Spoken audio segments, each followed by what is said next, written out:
Hello everyone, I'm a broken robot. Sports drinks are just crazy. Despite a robot like me being unable to consume H2O, even I know that the best drink in the whole wide world is good old-fashioned water. Well, that and Mellow Yellow.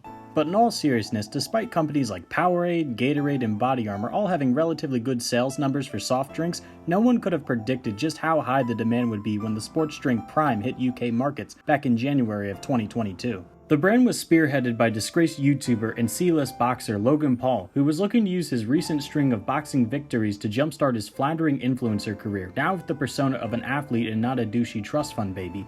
Conveniently enough, Logan's contract deal with Congo Brands had a beverage promotion coming down the pipeline around the exact same time that Logan and his former boxing rival, KSI, was looking to do a rebrand.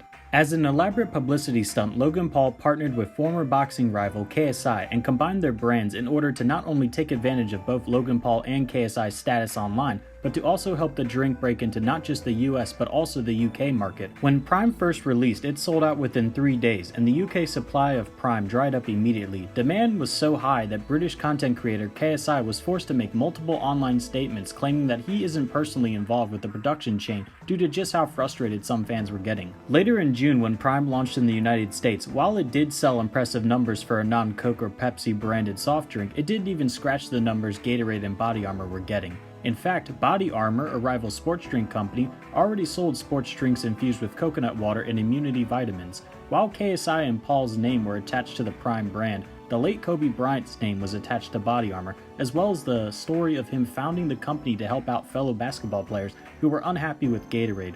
While Prime pushes their beverages' coconut water content in ads, Body Armor not only was early to the party, but used significantly more coconut water in their beverage. While Prime might have been a flop in the United States, it didn't really matter to Jake Paul or KSI, because back across the Atlantic, Prime was bigger than ever. A combination of British hypebeast culture and multiple soccer clubs being sponsored by Prime made the drink very popular to begin with, but what shot Prime into the stratosphere of popularity in the UK was the simple laws of supply and demand. Compared to the United States that was able to keep up with the modest demand, UK production sites immediately buckled under the demand for the 8 different flavors of Prime. Overnight, a sprawling and elaborate secondary market for Prime sprung up in the UK, with a single bottle of Prime going for anywhere between $12 to $120 on eBay, and certain flavors were given inflated prices to as much as $50,000 for a single case. Kids were selling bottles at school, and corner stores were holding Prime for employees that would sell them online. People were fighting in stores, and children were out in the streets searching corner stores everywhere for the drink. One Daily Mail UK article noted that despite the Prime drink being criticized for having an odd aftertaste, children, and more importantly their parents, will pay hand over fist for the drink and camp out in front of stores for hours in advance in order to get their hands on the product. According to one Insider.com article, while both Logan and KSI have publicly stated that they disapprove of the black market that's formed around their beverage, store employees know how much the drink can go for. And by the end of 2022, Prime was a status symbol for British teenagers, only increasing the demand overall. Daily Mail UK interviewed one Manchester Aldi's employee who said that while he wasn't proud of it, he on multiple occasions would buy cases of Prime before the shop had even opened and then would just resell them in the same day. He said, quote, "I make hundreds of dollars back on a £30 investment. You can't actually expect me to sell the bottles for 150p. While it might have seemed back in 2022 that the Prime craze was bigger than ever, the first nail in the coffin was when Prime Energy, the energy drink alternative to Prime Hydration, was released. The drink was a cocktail of various chemicals that already raised eyebrows, but the 200 milligrams of synthetic caffeine raised health concerns. Despite Prime still being on store shelves in North America and their target audience being preteens and children, Congo Brands, the parent company of Prime, was forced to slap a warning label on the energy drinks due to the caffeine contents being double the daily limit for children under 16. Despite this warning, Prime Energy has been banned from Canadian stores, and multiple American senators have called for Prime Energy to be investigated by the FDA. While the health concerns Prime Energy raised were ignored by children due to the hype and prestige around the beverage, parents were quick to ban the drink from their homes. Or, as Lisa from Westminster, UK puts it, "It was a good way to get Tommy to stop begging me to go to the store every day to see if Prime had restocked." The secondary market for Prime also collapsed in January of 2023, when a combination of decreasing sales and hype around the drink allowed manufacturers to get ahead of the demand. The dominoes fell one by one, and Prime's death grip on the UK hype culture began to fizzle out. First, because Prime became more widely available, its demand dropped. Because parents and teens no longer had to wait outside stores at 5 in the morning to get a single bottle, they stopped using the secondary market altogether. Because people could just buy Prime from regular stores again, Prime's outrageous eBay prices went away, along with the prestige that surrounded the drink. While Prime is still widely popular in British culture, it's now the same way that Americans might look at a brand like Supreme.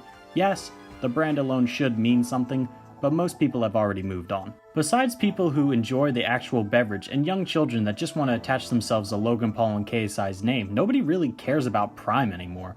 It also doesn't help that on July 13, 2023, multiple American senators asked for the FDA to investigate Prime Energy's caffeine contents that had halted production in some regions of the US, like I mentioned earlier in the video. Overall, the situation is rather boring. It's hard to believe that such a mad demand spawned out of such a simplistic product. I'm curious to hear what you guys think. I actually went out and bought some Prime for this video to see if the hype could have just been based around it being a genuinely good sports drink or its taste, but in my opinion as a robot, I've tasted motor oil that's gone down easier than this glorified salty drink, and I'm not alone, with Poison.org also stating on their website that both Prime Energy and Prime Hydration are neither effective as a hydration drink or an energy drink. Prime Hydration does not contain any caffeine and is a safer alternative to Prime Energy for children. However, this doesn't mean that Prime Hydration is automatically good for kids to consume. Prime Hydration contains citric acid, a preservative and flavoring agent that is a common ingredient in sports drinks. Due to its low pH, citric acid can promote teeth erosion. Additionally, while sports drinks such as Prime Hydration are often marketed as a way to prevent dehydration and replace sweat-related fluid losses after exercising, these drinks likely offer few benefits over plain drinking water for most individuals, including healthy children and adolescents. Each can of Prime Energy, on the other hand, contains 200 milligrams of synthetic caffeine. Caffeine is a stimulant drug that can improve physical performance and increase endurance, but caffeine consumption can also cause undesirable side effects, including nausea, shakiness, anxiety, and heart palpitations, which isn't ideal for children or robots. The human body's ability to break down caffeine does vary among individuals, so some people may be more likely than others to develop these side effects. When caffeine is taken in overdose, life-threatening heart rhythm palpitations, seizures, and severe electrolyte issues can occur. In general, most adults can safely consume 400 milligrams of caffeine daily without experiencing dangerous side effects, but a safe dose of caffeine has not been established for children. Caffeine consumption in children is linked to behavioral problems, mood disturbance, and poor sleep quality. Because of this, the American Academy of Pediatricians recommends that children and teenagers avoid drinking energy drinks that contain caffeine or other stimulant drugs. But we'll have to wait and see until the FDA concludes their investigation to know any of the long-term side effects of heavy synthetic caffeine consumption from Prime energy drinks. But what do you guys think? Am I overreacting and just being bitter towards a brand that has Logan Paul's name attached to it? Or is it a good thing that the hype around Prime has begun to fizzle out? Have you guys tried Prime before? I'm curious to know what your guys' thoughts on the beverages in the comments down below. Anyway, with that being said, if you guys have stuck around this long, please take a moment to like and subscribe. If you like this video, it lets me know that you guys want more content, and if you subscribe, you won't miss my future video essays, commentary videos, and game reviews on whatever topic of the week has piqued my interest. I hope you all have a great day, drink some darn water, and stay away from Prime, and stay cool.